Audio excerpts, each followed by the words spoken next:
Boa noite a todos. A graça e a paz, amém? Bênção de Deus, muito bom. Para mim não tem privilégio melhor do que no dia do meu aniversário eu poder compartilhar uma palavra que particularmente tem assim acrescentado muito na minha vida e fortalecido muito a minha vida cristã, e não somente a minha vida, mas a minha casa, a minha esposa, a minha família. Essa palavra tem sido assim um processo de meditação.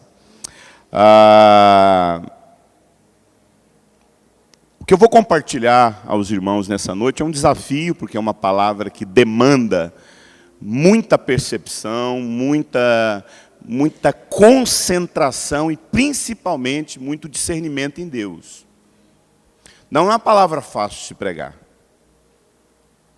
É um conteúdo que talvez você nunca tenha recebido, e talvez porque a gente não recebe um conteúdo deste, talvez por isso que a gente está se arrastando na vida cristã.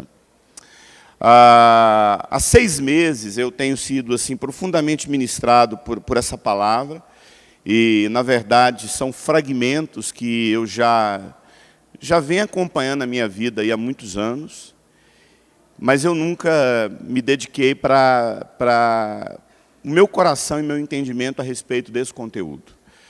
Como eu já disse, no decorrer de muitos anos, eu fui recebendo certos fragmentos em processo de meditação, leitura, ouvindo outros irmãos que já caminharam bem na fé e no entendimento da palavra. Mas Deus começou a ministrar muito no meu coração de um tempo para cá, dizendo que Ele começaria a mudar os focos que eu tenho ministrado pelo Brasil e principalmente na minha igreja local.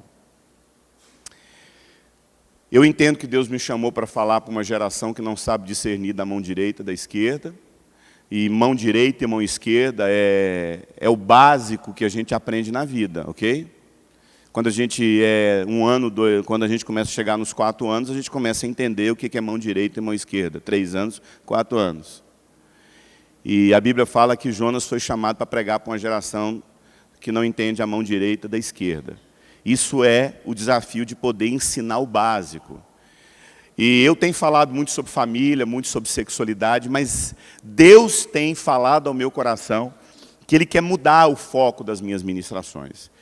E esse conteúdo aqui faz parte de um novo foco que Deus está começando a me chamar a atenção e despertar em mim. Pelo fato de ter muitos versículos bíblicos e o tempo não nos permite esperar que os irmãos abram a Bíblia, todos os versículos serão projetados de modo que você não vai precisar abrir sua Bíblia, nem acessar o seu aplicativo aí, mas você vai acompanhar o texto. O primeiro texto que nós vamos ler a respeito daquilo que eu quero compartilhar com você é esse texto aí de Romanos 8, né? Esse texto de Romanos 8. Volta lá para mim, por favor. Acho que deu um salto aí. Isso. Esse texto de Romanos 8, 35. Né? O texto diz o seguinte: quem nos separará do amor de Cristo? Será tribulação? Será angústia? Será perseguição, fome, nudez, perigo, espada? Né? Paulo está dizendo aos romanos. Será que dificuldade, angústia, tribulação, perseguições que a gente sofre na vida, nudez, necessidades, nudez fala de necessidade, não ter o básico da vida, perigo, né? Goiás não passa tanto por isso como certas regiões do Brasil, como, por exemplo, o Rio de Janeiro. Claro que os irmãos cariocas entendem o que eu estou falando, mas você vai, por exemplo, numa cidade igual ao Rio de Janeiro, você se sente assim, quase num campo minado. Qualquer lugar que você vai no Rio de Janeiro hoje é perigoso. Eu devo ir no Rio de Janeiro, no mínimo, umas 5 vezes por ano. E todas as vezes que eu vou lá, a gente vai até com essa sensação assim, Deus, será que eu volto? Porque é bala perdida. Quando você vê um carioca orando, sempre o carioca vai ter esse conteúdo na oração dele. Pai, muito obrigado, porque o Senhor me livrou esse dia da bala perdida. Ir para o trabalho, pegar um ônibus. Isso não tem em Goiás, mas é claro que em Goiás nós temos um outro tipo de violência tão difícil quanto no Rio de Janeiro. No Goiás não tem bala perdida. Mas, infelizmente, você está na sua casa, alguém entra, aborda você lá, rende a sua família. Pode acontecer uma tragédia, como aconteceu recentemente com uma empresária aqui em Aparecida de Goiânia. Mas o texto fala, será que esses assaltos, isso que a nossa vida é tomada, será que isso nos separa do amor de Deus? E o texto continua dizendo, por amor de ti, nós enfrentamos a morte todos os dias. Somos considerados como ovelhas destinadas ao matadouro. Paulo sabia o contexto que ele falava isso.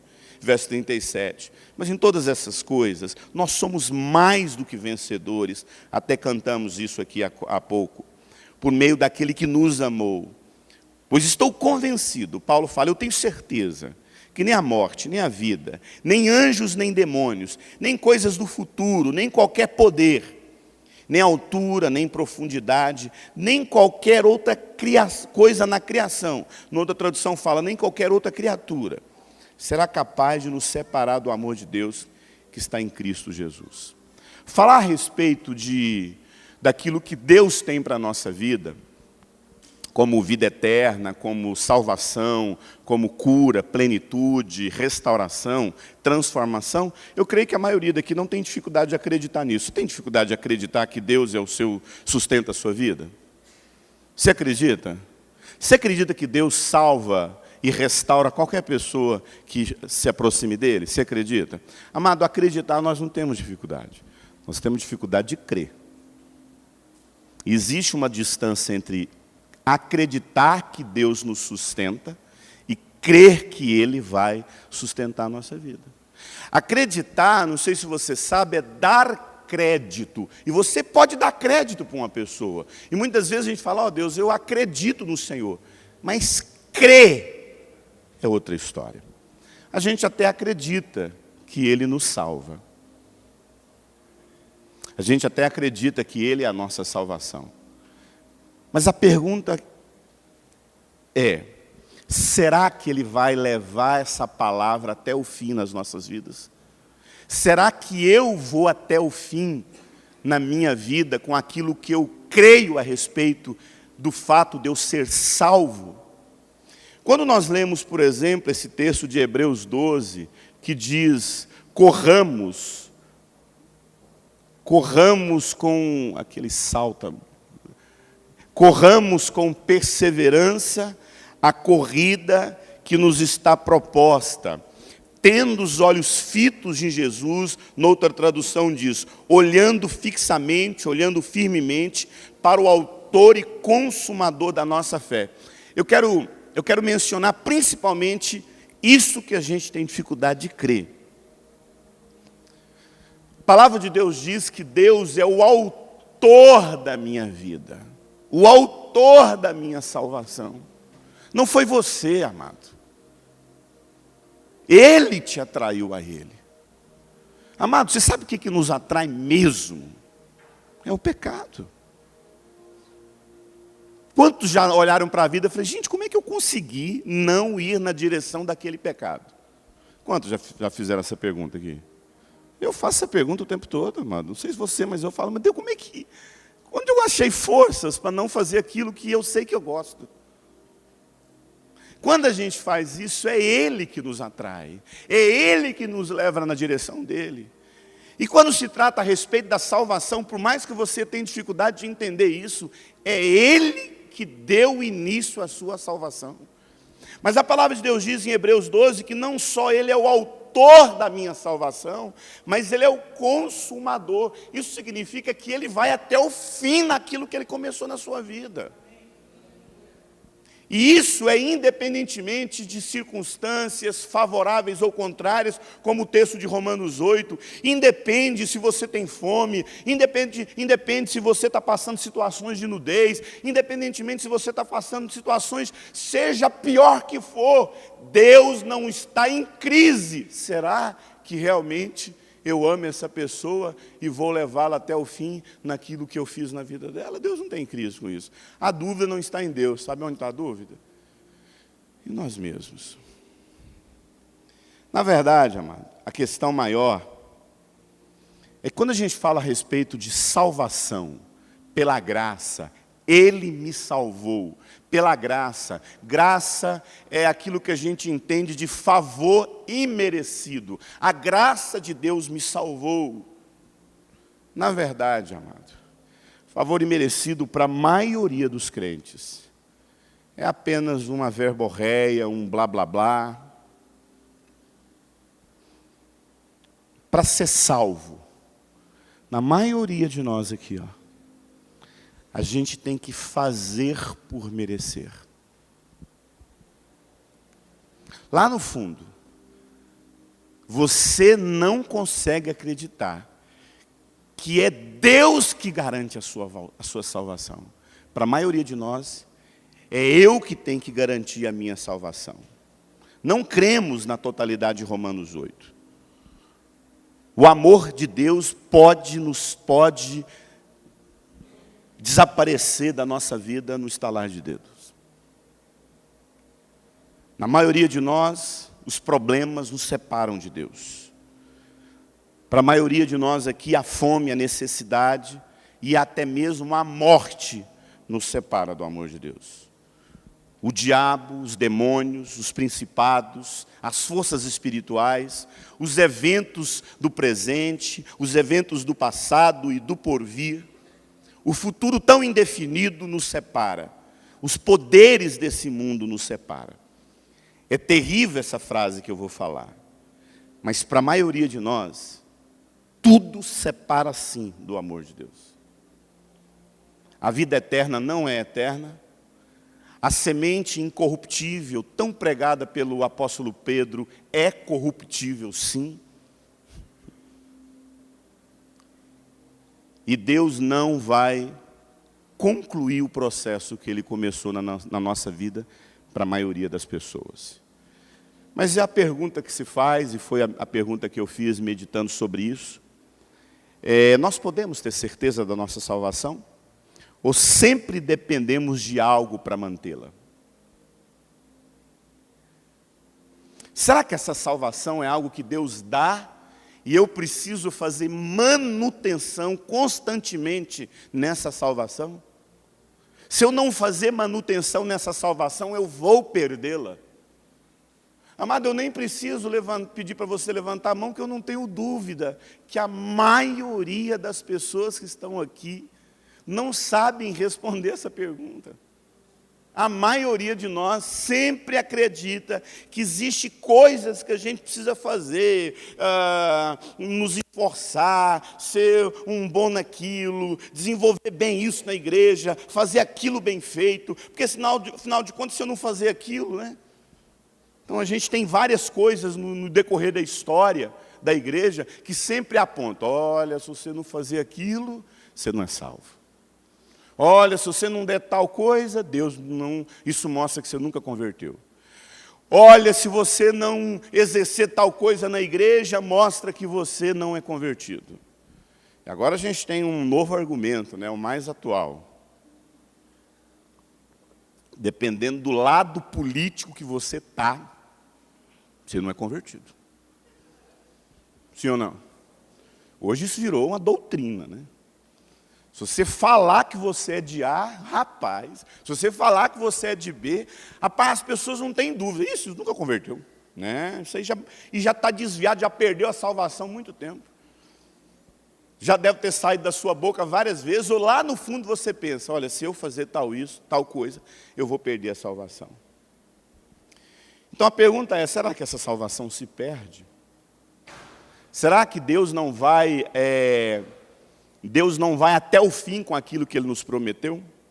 Eu queria te responder essa pergunta antes de pregar o que eu vou pregar. Querido, você pode ter dúvida a respeito de muita coisa na sua vida. Você pode ter dúvida a respeito até da pessoa que está do seu lado. Deus é essa mesmo, Pai. Vou ter que viver com esse fardo até o final da minha vida. Fui pregar uma vez numa cidade, eu falei assim, aí teve um momento da minha mensagem que eu falava sobre isso, né? Eu falei: pastor, eu orei e Deus matou meu marido. Não, e no final da ministração, era uma ministração para solteiros, a abençoada estava na frente para Deus dar um marido para ela. Eu só vi os caras fazendo assim, ó. Você pode ter dúvida a respeito de muita coisa na sua vida. Você pode ter dúvida a respeito das pessoas, você pode ter dúvida a respeito dos seus amigos, você pode ter dúvida a respeito de muitas coisas na sua vida, mas entenda, tem algo na sua vida que você nunca deveria ter dúvida. Que aquele que começou a obra na sua vida, ele vai concluir. Que a vida eterna é eterna. Ela não se perde. Que a semente não se corrompe. A semente do Evangelho caiu no coração do Eurípides um dia. A semente do Evangelho caiu em mim. E ela nunca vai se corromper, apesar do que acontecer na minha vida. Mas a pergunta é, como eu posso ter certeza a respeito disso, Eurípides? Tá bom, então o que aconteceu na sua vida que você passou a ter certeza de que essa salvação você nunca vai perdê-la? Isso não aconteceu de um dia para o outro. Isso foi, como eu já disse, uma sequência. Muitas das coisas que eu vou falar aqui para vocês, eu já converso com a minha esposa há muitos anos. Inclusive, ela até pergunta, que dia que você vai pregar isso? Você lembra? Falou, olha, eu não sei se ainda é momento de eu começar a pregar sobre isso. Mas é isso que firmou a minha alma. Isso é um alicerce dentro do meu coração. Sabe quando você vai lá e chumba num concreto puro, uma estaca, isso é fincado na minha alma, de modo que eu não tenho dúvida a respeito do que Deus fez na minha vida. E eu queria muito, com muita graça de Deus, poder compartilhar isso com você. Como eu já disse, vai demandar algumas leituras um pouco longas, mas faz parte você ler todo o texto. E eu queria que você atentamente prestasse atenção naquilo que eu tenho para falar para você. Como é que eu posso ter certeza da minha salvação?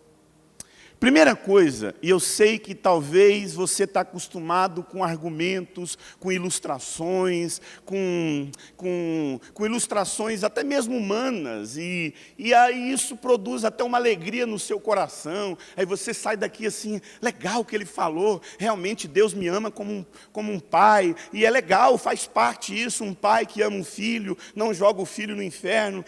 Isso aí faz parte das nossas ilustrações, para a gente entender, ok?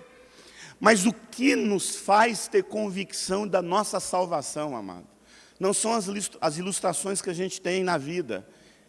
É a profundidade das Escrituras que mostram para mim e para você que somos salvos. Por isso eu gostaria, passa para mim, que você começasse a prestar atenção nesse texto que eu tenho, que pode dar o pontapé inicial para aquilo que a gente quer conversar nessa noite.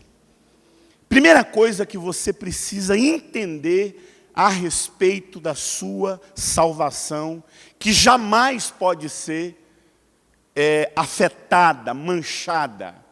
Ele empenhou uma palavra contigo e jamais vai voltar atrás. Você precisa ficar livre de uma mentalidade que a religião coloca no nosso entendimento. Existe uma mentalidade que a maioria de nós não se dá conta, que a gente conseguiu absolver uma prática de vida cristã, e muitas das vezes a gente adiciona certos elementos, e Paulo faz questão de nos ensinar a respeito dessa nova vida que nós temos em Deus. Primeira coisa que você precisa entender, olha aqui para mim. Você faz parte de uma aliança que Deus fez com a humanidade. A sua salvação, amado, não é apenas algo que Deus decidiu te salvar. Não, amado. É uma aliança. Escute. A minha união com a Osana foi simplesmente porque a gente se achou bonitinho, gostou um do outro, teve algumas afinidades. Não muita, porque pensa em duas pessoas totalmente diferentes. Mas a gente teve algumas afinidades, a gente passou a estar junto, ou antes da gente estar junto, a gente teve uma aliança um com o outro. Foi ou não foi uma aliança? Hã? E para que eu tome decisões na minha vida, eu preciso honrar o quê? A minha... Antes de Deus te salvar, a salvação de Deus na sua vida foi mediante uma aliança que Ele fez com você. Deus fez uma aliança com você. Você nunca terá certeza da sua salvação se você não entender o que da parte de Deus Ele fez. Ele fez uma aliança com você. O que da parte de Deus Ele decretou na eternidade que Ele tem uma aliança com você. Creia nisso. É a partir disso que você vai começar a ter certeza da sua salvação. Veja o que o texto diz. Ele nos capacitou para sermos ministros de uma nova aliança, não da letra, mas do Espírito, pois a letra mata e o Espírito vivifica. Presta atenção. O que o Paulo está dizendo aqui, que a aliança que ele fez, que Deus fez conosco, e aí Paulo está falando com judeu, e não tinha como Paulo falar com os judeus se ele não mencionar que a aliança que Deus estava fazendo com o povo dele é uma nova aliança.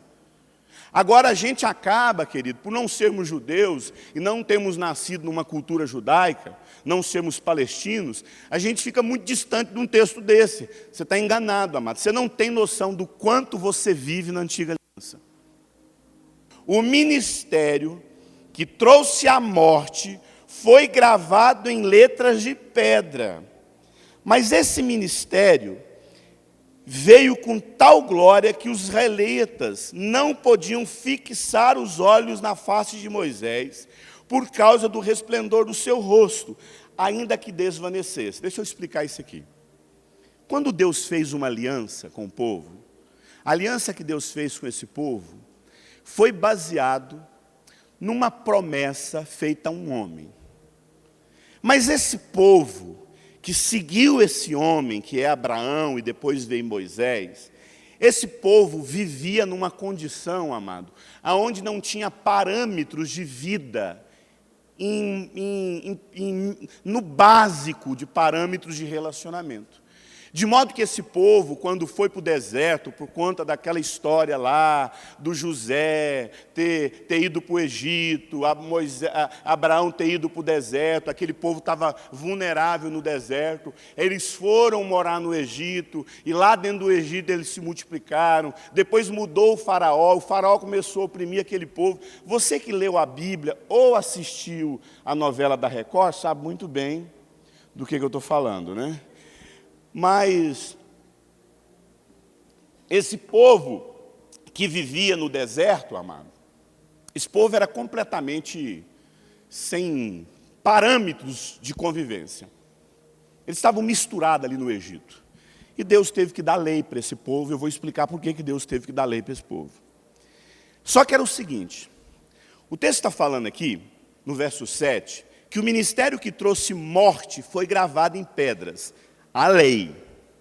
O que é o ministério que trouxe morte? Se você não obedecesse às leis, você era morto.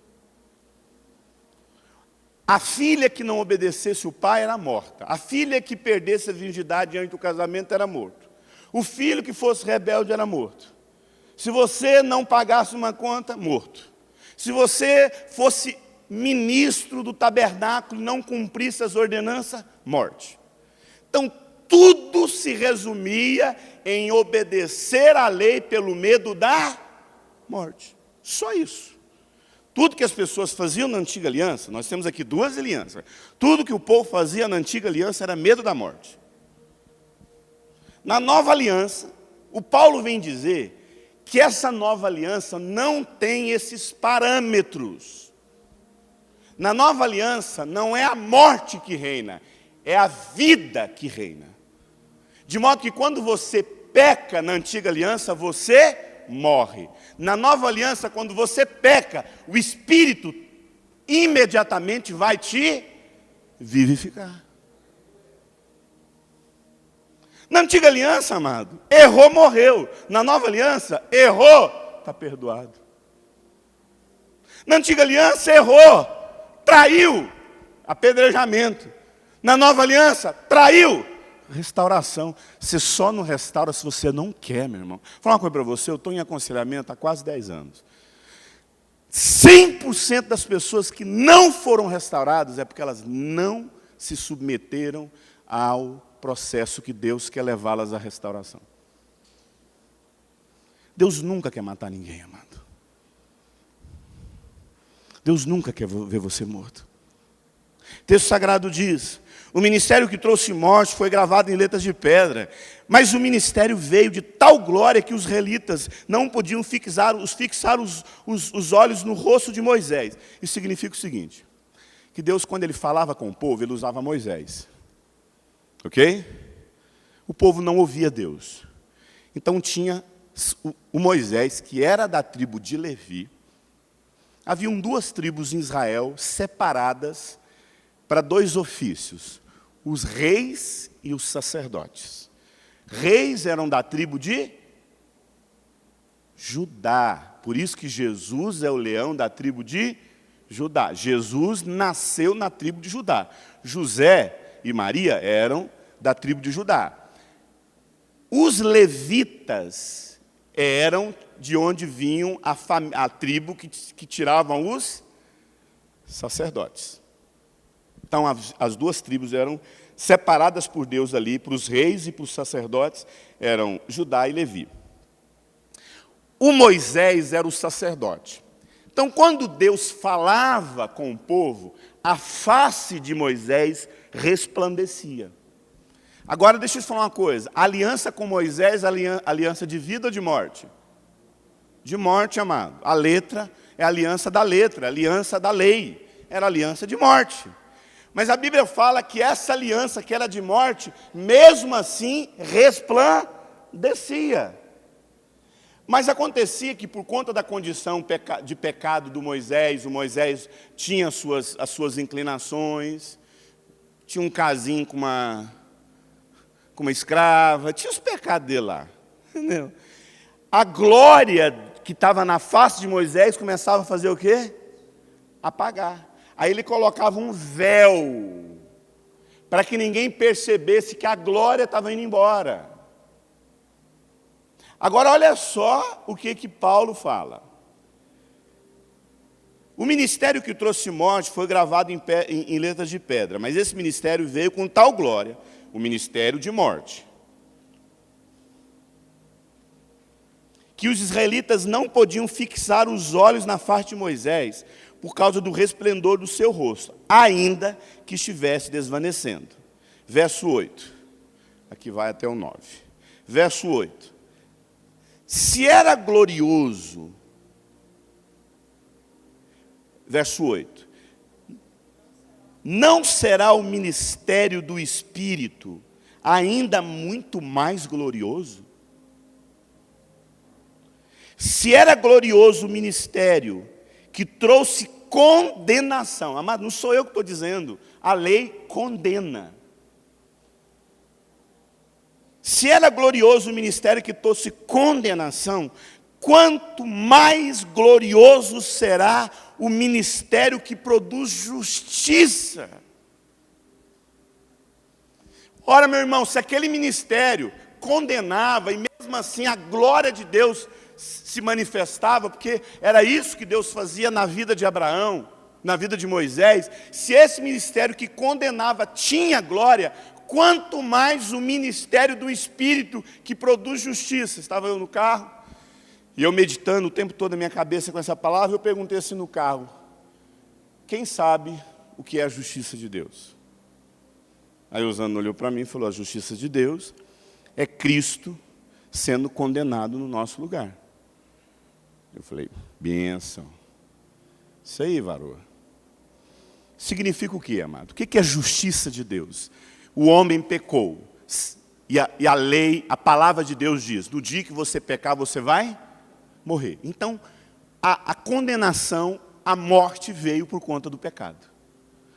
Mas quando Jesus morre na cruz, e a condenação da parte de Deus era a morte, quando Jesus morreu na cruz, isso significa que aquilo que Deus havia decretado, que a morte seria na vida daquele que pecou, a justiça de Deus foi cumprida em quem?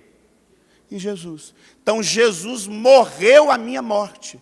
Ele foi condenado no meu lugar. Isso é a justiça de Deus. Isso significa que no ministério do Espírito, no ministério da nova aliança, no ministério da graça, o que reina é a vida, não é a morte que reina. Os nossos erros não nos levam à morte em Cristo Jesus. Os nossos erros nos levam à disciplina, mas não à morte. Você mata seu filho, agora eu estou usando um exemplo natural. Você mata seu filho pelo erro dele, mas você o disciplina. Vamos continuar. Passa para mim, por favor. Verso 11.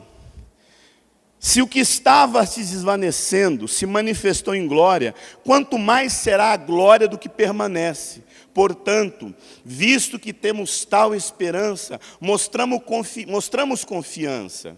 Verso 13, não somos como Moisés, que colocava um véu sobre a sua face. O que é o véu, amado? O véu é a religiosidade. Sabe o que acontece? A glória de Deus está na sua vida, mas você começa a ter suas crises, você começa a ter suas lutas, você começa a ter suas quedas, você começa a ter seu pecado.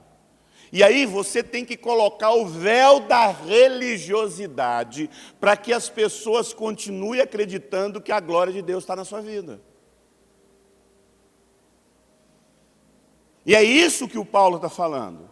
Que o Moisés ele tinha que colocar um véu para que as pessoas não percebessem que não está tendo glória. Então, quando o rosto estava sem véu, todo mundo via a glória.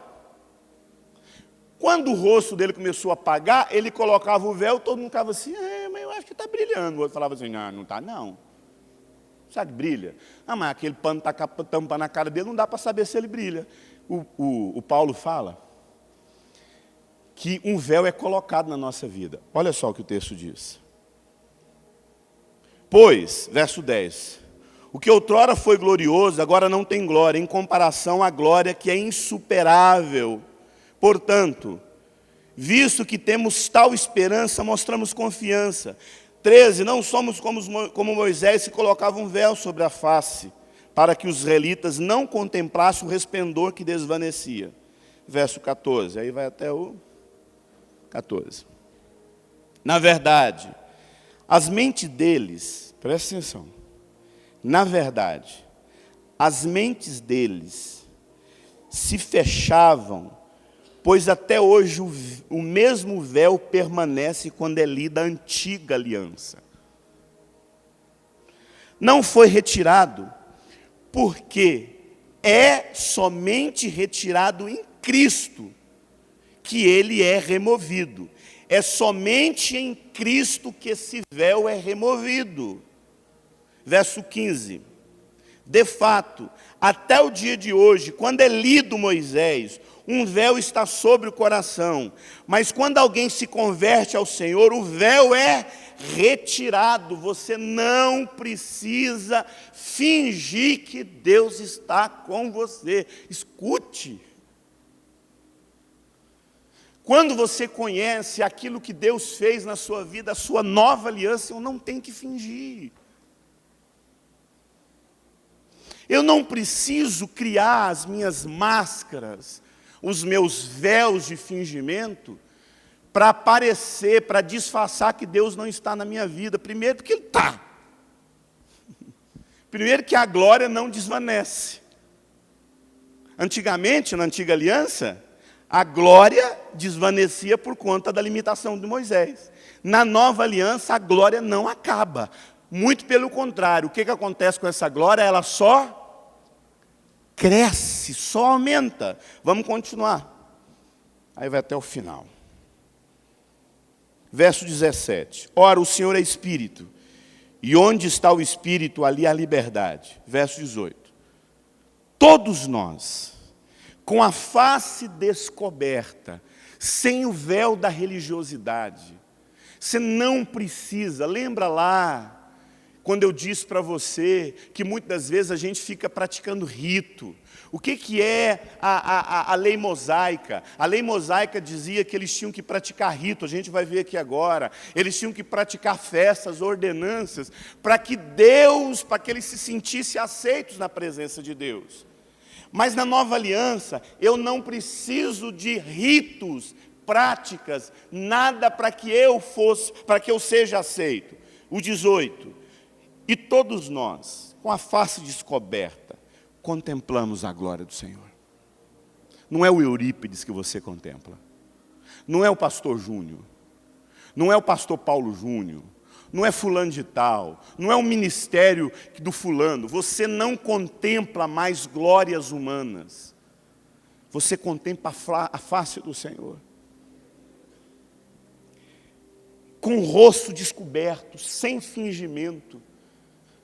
Você consegue entender que você não precisa colocar véu no seu rosto, porque não é o seu rosto que tem a glória, é a glória dele que vem na sua vida.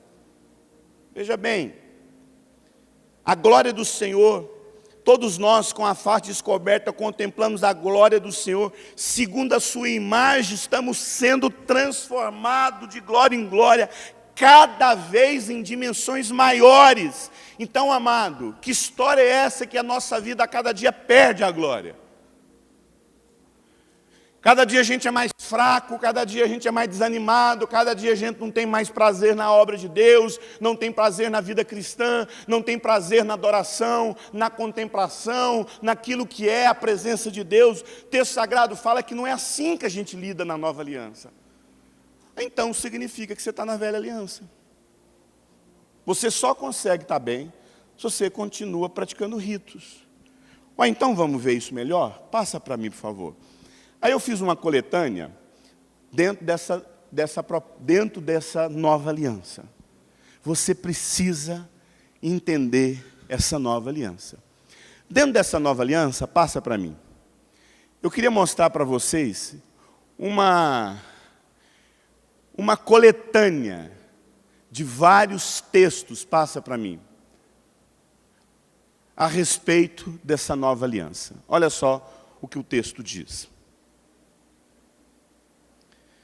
Eu gostaria, Paulo falando, agora olha aqui para mim.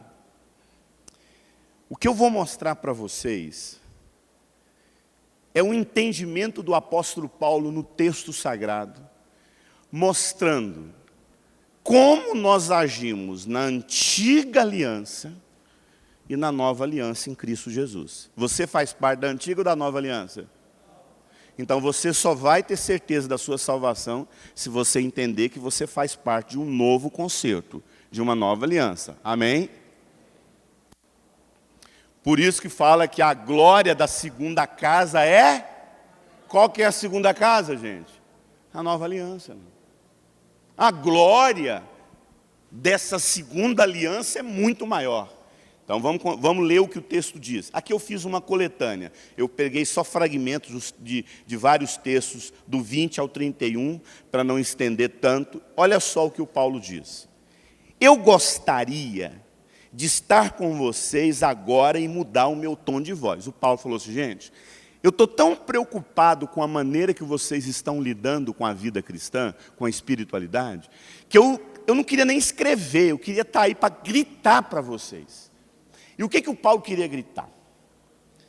Eu gostaria de estar com vocês agora para mudar até o meu tom de voz, pois eu estou perplexo, estou assustado com vocês. Aí ele diz, diga-me vocês querem estar debaixo da lei? Acaso vocês não ouvem a lei?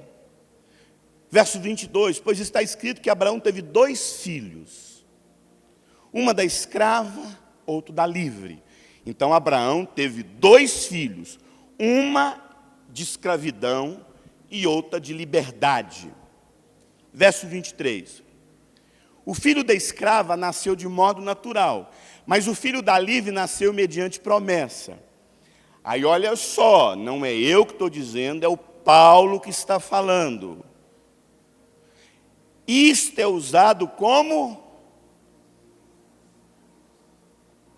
Isso é usado como? Pois essas mulheres representam o quê? O que essas mulheres representam? Eu não ouvi. O que essas mulheres representam? Quais são as 2 alianças que eu estou mostrando para vocês? A antiga aliança da lei e a nova aliança da graça, da liberdade, da vida. A outra aliança era da condenação e da morte. A antiga aliança, o Paulo fala, gente, a antiga aliança mata, a antiga aliança te faz ser condenado. A nova aliança é vida e restauração, é vida e plenitude, é vida e liberdade. E ele continua dizendo, essas duas mulheres representam duas alianças. Uma aliança procede no Monte Sinai, que gera filhos para a escravidão, e esta é Agar, a lei. Agar representa o Monte Sinai na Arábia, e vai até o... Agar representa o Monte Sinai na Arábia. 25. Que está escrava na atual Jerusalém, que está escravizada com seus filhos. Então, Paulo está dizendo que essa antiga aliança gera filhos para a escravidão. Amado, você está entendendo o que o texto está dizendo? Que a antiga aliança gera filho para quê? Filho que vive se relacionando com Deus na perspectiva do medo e da escravidão. Verso 26, mas a Jerusalém que é livre, mas a Jerusalém do alto é livre, e essa é a nossa mãe. Quem é a nossa mãe? A nova aliança. Essa nova aliança é a graça, então nós somos filhos da graça. Por isso nós somos gerados pela graça sois salvos, essa graça me gerou. Nós somos gerados pela graça de Deus e não pela lei. A lei mata, a graça vivifica. Vocês, irmãos, são filhos da promessa, como Isaque, verso 29. Naquele tempo, o filho nascido de modo natural, a lei, perseguia o que era nascido do Espírito, a graça. Então, a lei, a antiga aliança sempre vai fazer o que com você, querido? Te perseguir. Isso é uma perseguição na nossa vida, mas vou falar uma coisa para você. Isso literalmente te persegue, você não consegue acreditar que você não tem que fazer nada para agradar a Deus. Não tem rito, não tem sacrifício, não tem ordenança, não tem reza, não tem oração, não tem roupa, não tem indumentária, não tem comida, não tem nada. Você não tem que parar de comer aquilo, você não tem que deixar aquela festa, você não tem que praticar nada para garantir a sua salvação. Você só tem que crer. Só crer. Como é que eu sou salvo? Crendo. Como é que eu creio? Eu creio. O que eu tenho que fazer? Nada. Gente, como é que pode acreditar que não tem que fazer nada? Porque tudo já foi feito. Olha só, verso 29. Verso 29. Aquele tempo, o filho nascido de modo natural perseguia o que nascia do Espírito. O mesmo, olha o que o Paulo está falando. O mesmo acontece agora. 30. Mas o que diz a Escritura? Manda embora, meu irmão. Manda embora. Manda embora, meu irmão. Manda embora essa mania que a gente tem de viver na lei. De viver na ideia de que você o tempo todo tem que fazer alguma coisa para agradar a Deus. Manda a escrava com seu filho. Porque manda a escrava com seu filho. Quem que é a escrava? A lei. Quem que é o filho da lei? Quem que é o filho da graça? Vida. Qual que é o filho da lei? Morte. Por que Isaac não podia morrer? Porque ele é vida. Ele não podia morrer, ele é vida. Quem que tinha que morrer? Ismael, para o deserto, manda embora. Manda embora manda embora a escrava e seu filho, porque o filho da escrava jamais herdará com o filho da livre. Você nunca vai herdar aquilo que Deus tem para a sua vida com essa mente de lei. Você nunca vai herdar o que Deus tem para a sua vida. E o que é a mente da lei? A mente da lei é acreditar que eu preciso fazer um monte de coisa para agradar a Deus. Segunda coisa. Primeira coisa que você precisa entender, olha aqui para mim. Para que você tenha certeza da sua salvação, você precisa acreditar que quem fez aliança com você não quebra ela. Apesar das suas dificuldades, apesar dos seus equívocos, apesar dos seus erros. Ele empenhou uma aliança com você e não muda atrás. E essa aliança não é uma aliança de morte, essa aliança é uma aliança de vida. A vida sempre vai reinar. Você consegue entender isso? Como eu quero que você entenda isso? Segunda coisa, passa para mim. Você precisa entender que você faz parte de um novo sacerdócio. Tinha uma aliança feita com Abraão, feita com Moisés. Amém? Nessa aliança tinham leis cerimoniais, lei judaica, leis. Amém? Mas nessas leis tinham que ter sacerdotes para administrar essas leis. E essas leis, elas eram administradas por sacerdotes que tinham que sacrificar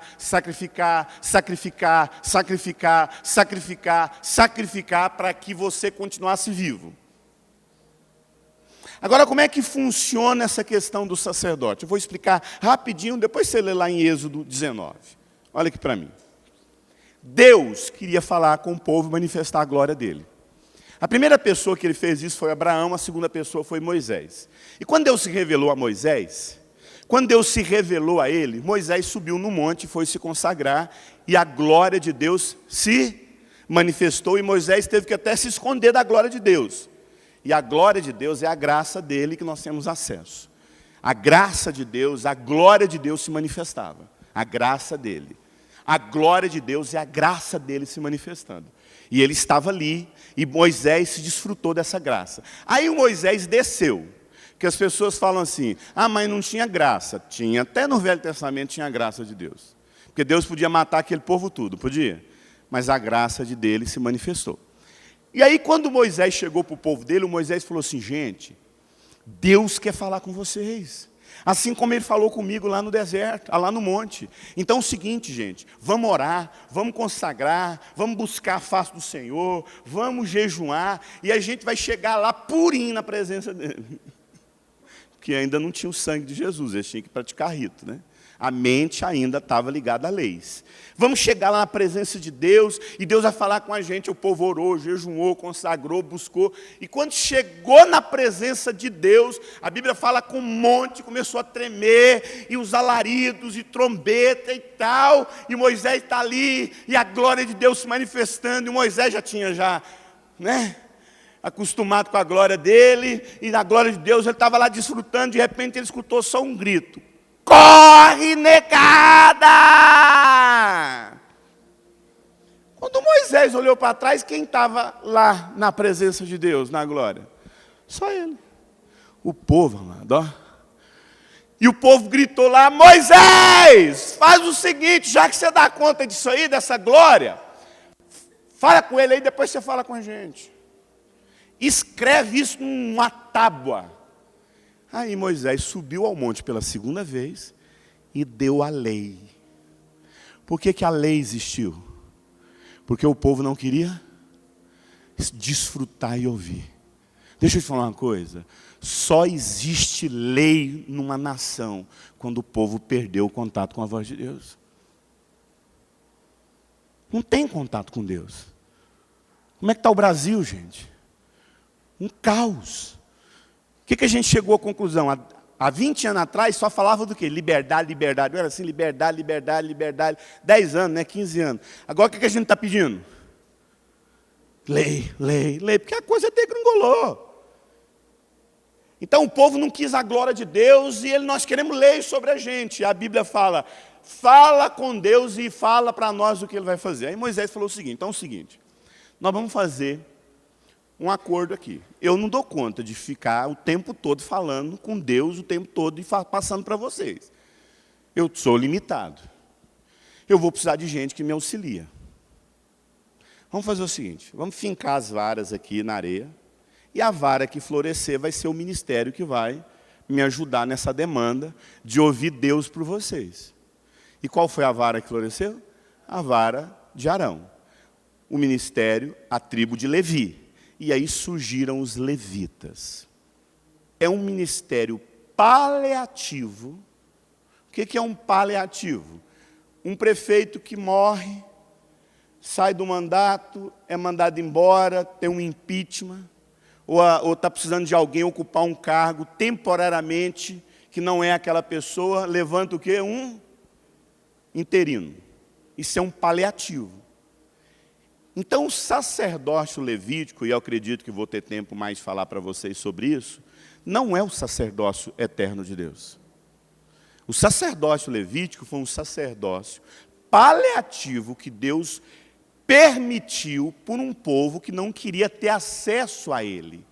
Porque esse não é o sacerdócio. Tanto é, amado, que Jesus não veio segundo o sacerdócio levítico.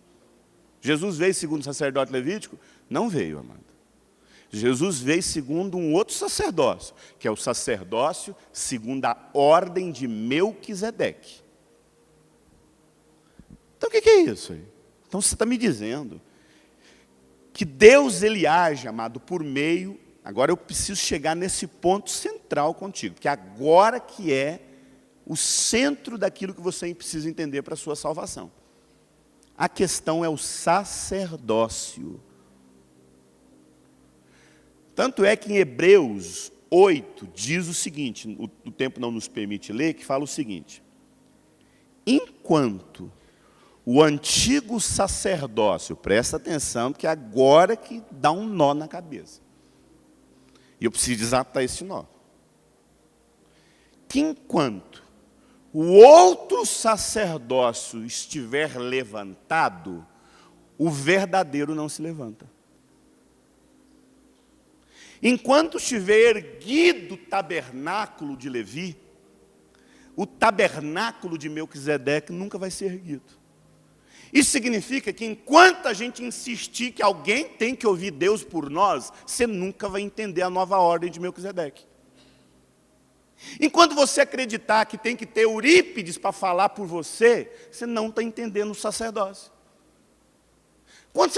Enquanto você entender que você tem que pegar na roupa de alguém para ser santo, você ainda está colocando sobre a sua vida sacerdócio levítico. Você não entendeu a ordem, você não entendeu o sacerdócio de todos os santos, que nós temos acesso, temos livre acesso à presença dEle. Ele nos preparou um caminho. E é interessante, passa para mim, por favor, que quando a gente lê esse texto aí de Hebreus 7, esse Melquisedeque, rei de Salém, sacerdócio do Deus Altíssimo, encontrou-se com Abraão quando este voltava depois de derrotar os reis, e o abençoou. Eu só vou conseguir entender a minha salvação se eu entender a aliança que Deus fez comigo. Eu só vou entender que a minha salvação não se perde se eu entender quem é o meu sacerdote. Olha para mim. Você não tem sacerdote mais que te leva a Deus. Você não tem sacerdote que ministra no seu lugar. Ninguém pode adorar a Deus por você. Ninguém pode fazer por você. Ninguém pode ouvir Deus por você. Ninguém pode adorar por você. Porque enquanto você faz isso, você está ainda num qual sacerdócio? Levítico. Você não está no sacerdócio segundo a ordem de Melquisedeque. Tanto é que a Bíblia fala que Jesus não veio segundo a ordem levítica. Ele veio segundo a ordem de Melquisedeque. Existia uma ordem sacerdotal. Jesus veio sobre a ordem de Melquisedeque. Melquisedeque, lembra quantas tribos eram tiradas por ministério? Quantas? Quais tribos? Judá eram, diga comigo, Judá era reis, Levi era sacerdote. Tanto é que Jesus veio segundo a ordem de Melqui. A palavra Melqui, a palavra Melque significa rei, Zedeque significa Zadok, sacerdócio, reis e... Então significa que Jesus juntou os dois ministérios, as duas tribos em uma só tribo e formou um único ministério de reis e sacerdotes. Não está separado. Fulano não é rei, você é o rei e manda. Fulano não é um sacerdote, não, você é sacerdote e ouve por nós. Não, amado, são os dois sacerdotes num só. Eu sou segundo a ordem de Melquisedeque. Eu tenho acesso a Deus. É esse sacerdócio que me colocou na presença dele. Esse Melquisedeque, rei de Salém, sacerdote do Deus Altíssimo, encontrou-se com Abraão quando ele voltava, depois de derrotar os reis, e o abençoou. Presta atenção. Considere a grandeza desse homem. Considere a grandeza desse homem. Até mesmo o patriarca Abraão lhe deu o dízimo dos despojos. A lei requer do sacerdote entre os descendentes de Levi que recebam o dízimo do povo, isto é, dos seus irmãos, embora eles sejam descendentes de Arão. Passa para frente.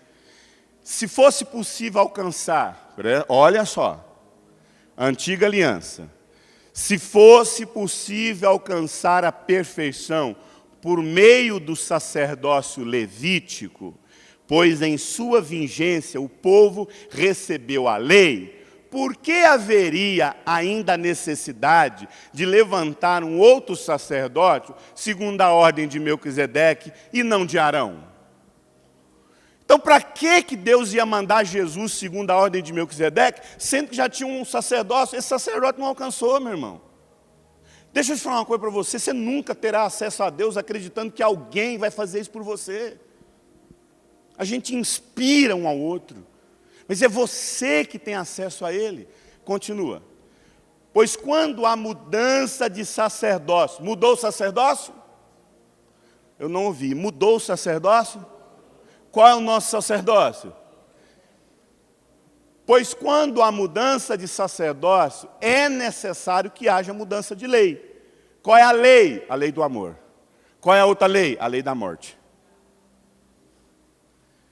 O que acabamos de dizer fica ainda mais claro, que quando aparece outro sacerdote semelhante a Melquisedeque, alguém que se tornou sacerdote não por regras relativas à linhagem, mas segundo o poder de uma vida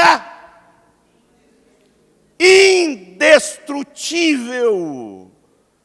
A vida que Deus colocou em você é impossível ser destruída. Você pode cair em pecado, desculpe falar isso. Porque uma coisa é cair, outra coisa é viver.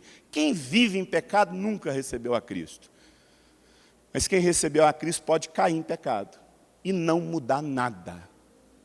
Deixa eu te falar uma coisa para você, esse endemoniado que você tem raiva, que caiu, a raiva sua vai saber que ele está salvo. Você vai viver com ele. Essa pessoa que você fala, não, isso aí não tem jeito, não, tá, tem. Ele recebeu a vida, ela é indestrutível. Pois sobre ele é firmado, olha só, sobre Cristo, tu és sacerdócio para sempre, segundo a ordem de Melquisedeque. Passa.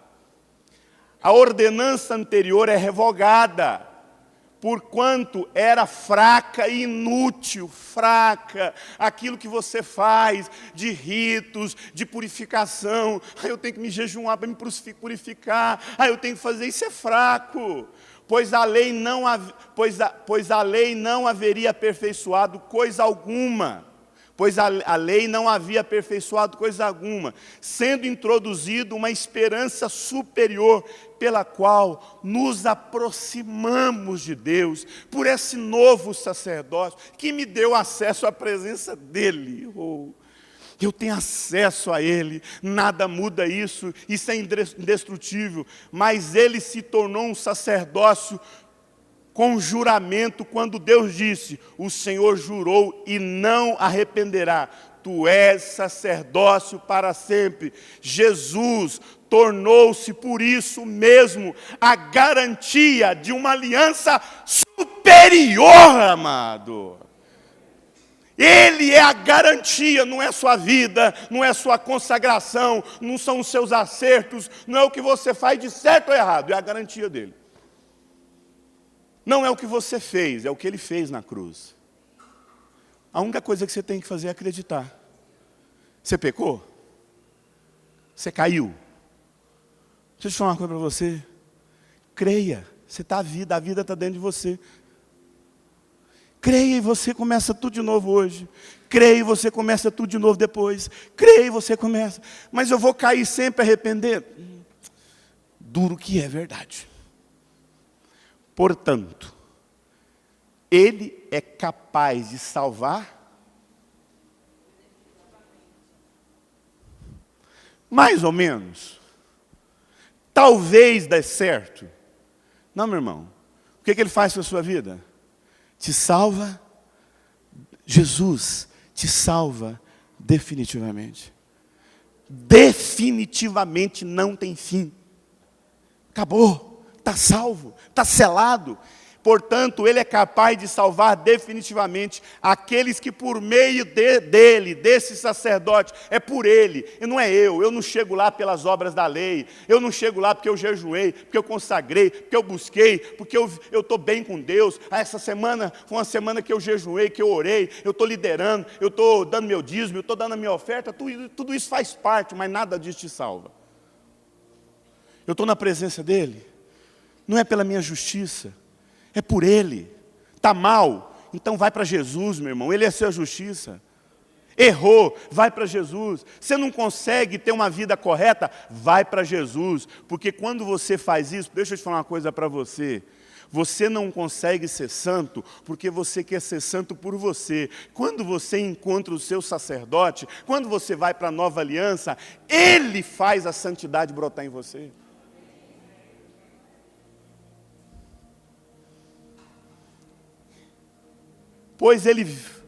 Portanto, aproxime-se de Deus, pois Ele vive para sempre, por interceder por Ele. Oh Senhor, Tu és o meu sacerdote. Tu está na presença do meu Pai agora, dizendo, o Eurípides vai dar certo. Tu estás na presença do Pai dizendo, fulano vai dar certo. Fulano vai dar certo. Por que ele vai dar certo? Porque ele vai fazer certo? Não, é porque eu fiz certo. É de um sumo sacerdote como esse que nós precisávamos. O que o sumo sacerdote fazia? Deixa eu explicar aqui para a gente já concluir. O sumo sacerdote, ele apresentava diante de Deus pelo povo. Amém? Olha aqui, o profeta era Deus falando com o povo. O sacerdote era o povo falando com... Então, todas as vezes, quando o povo queria chegar na presença de Deus, quem que o povo tinha que colocar? O sumo sacerdote. O sacerdote, o sumo sacerdote. Quando Deus queria falar com o povo, ele usava quem? O profeta. Só que tinha uma coisa. Se o povo tivesse em pecado e o sumo sacerdote tivesse correto, Deus aceitava o povo. Se o povo tivesse correto e o sumo sacerdote tivesse corrompido, Deus rejeitava o povo. De modo que quando o sumo sacerdote chegava na presença de Deus, amarrado por uma corda, porque ninguém podia entrar lá, e se ele tivesse errado, com o coração errado, com a vida errada, ele morria, o povo puxava por uma corda. Quando o sacerdote saía vivo do Santo do Santo, o povo falava o quê? Esse ano vai ser um ano de quê? De bênção. Não vai ter maldição sobre a gente. Não tem maldição mais. Vai ser um ano de prosperidade. Vai ser um ano maravilhoso. A gente vai plantar e vai colher. As mães serão férteis. Os filhos vão vencer nas batalhas. A prosperidade vai vir conosco, porque o sumo sacerdote saiu vivo. Então Deus aceitou o sumo sacerdote. Mas o povo estava tudo em pecado. Quando o sacerdote era aceito, o povo era aceito. Se o povo tivesse correto, amado, olha isso. Se o povo tivesse bem com Deus e o sumo sacerdote tivesse em pecado, o povo era rejeitado. Porque tudo depende do sumo, tudo depende do sacerdote. Quem é o nosso sumo sacerdote? São homens? Ele é correto? Ele pecou? Então, quando ele chega no Santo Santos, que a Bíblia fala que depois que Jesus ressuscitou, ele chegou lá no templo, que é um modelo, porque quando Moisés fez o tabernáculo, ele fez segundo o modelo que ele viu no céu, porque no céu existe também um tabernáculo, e a Bíblia fala, lá em Hebreus, depois você lê o livro de Hebreus, que quando Jesus ressuscitou, ele chegou no tabernáculo celestial, dentro do Santo dos Santos, e um só sacrifício se apresentou diante de Deus, e a partir daquele momento, a única coisa que Deus olha para a nossa vida é o nosso sumo sacerdote, de modo que Ele jamais nos rejeitará, porque é Cristo que Ele vê na nossa vida. Ele jamais te rejeita. Ele jamais me rejeita. Você pode pecar, você tem um sumo sacerdote que vive interceder por você. Fulano tem jeito, você tem jeito, porque não é para você que ele olha para o sacrifício, ele olha para o sumo sacerdote que está diante do Pai no seu lugar. Quando você não deu conta, ele deu conta. Quando você não conseguiu, ele conseguiu. Esse é o grande mistério. E eu não estou dizendo que isso aqui é permissão para você pecar. Mas muito pelo contrário, amado. O que eu estou ensinando você é para você viver em novidade de vida, em santidade, entender a sua identidade. Entender quem você é em Deus e viver nessa graça, entendendo quem você é nele. Então, olhar para esse sumo sacerdote, o sumo sacerdote diante de Deus, o seu posicionamento, todo o seu posicionamento, toda a sua vida depende dele. Tudo que você precisa ser depende do seu sumo sacerdote. Na antiga aliança você estava condenado. Passa para mim, por favor. Agora, porém, nós já estamos finalizando. O ministério que Jesus recebeu é superior ao deles. Assim como também a aliança da qual ele é mediador é superior à antiga, sendo baseado em promessas superiores. Superiores, Vanessa. As promessas que Deus tem para você são superiores. Pois, se aquela primeira aliança fosse perfeita, não seria necessário procurar lugar para outra. Deus, porém, achou o povo em falta e disse: estão chegando os dias, declara o Senhor, que quando farei uma nova aliança com a comunidade de Israel e com a comunidade de Judá, não será como a aliança que fiz com seus antepassados, quando tomei pela mão para tirá-los do Egito. Não é segundo aquela aliança, é segundo uma superior aliança. Passa para mim. Portanto, irmãos, temos plena confiança para entrar no Santo dos Santos, pelo sangue de Jesus, não é pelas nossas obras, é pelo meu sacerdote, por um novo e vivo caminho que Ele nos abriu por meio do véu.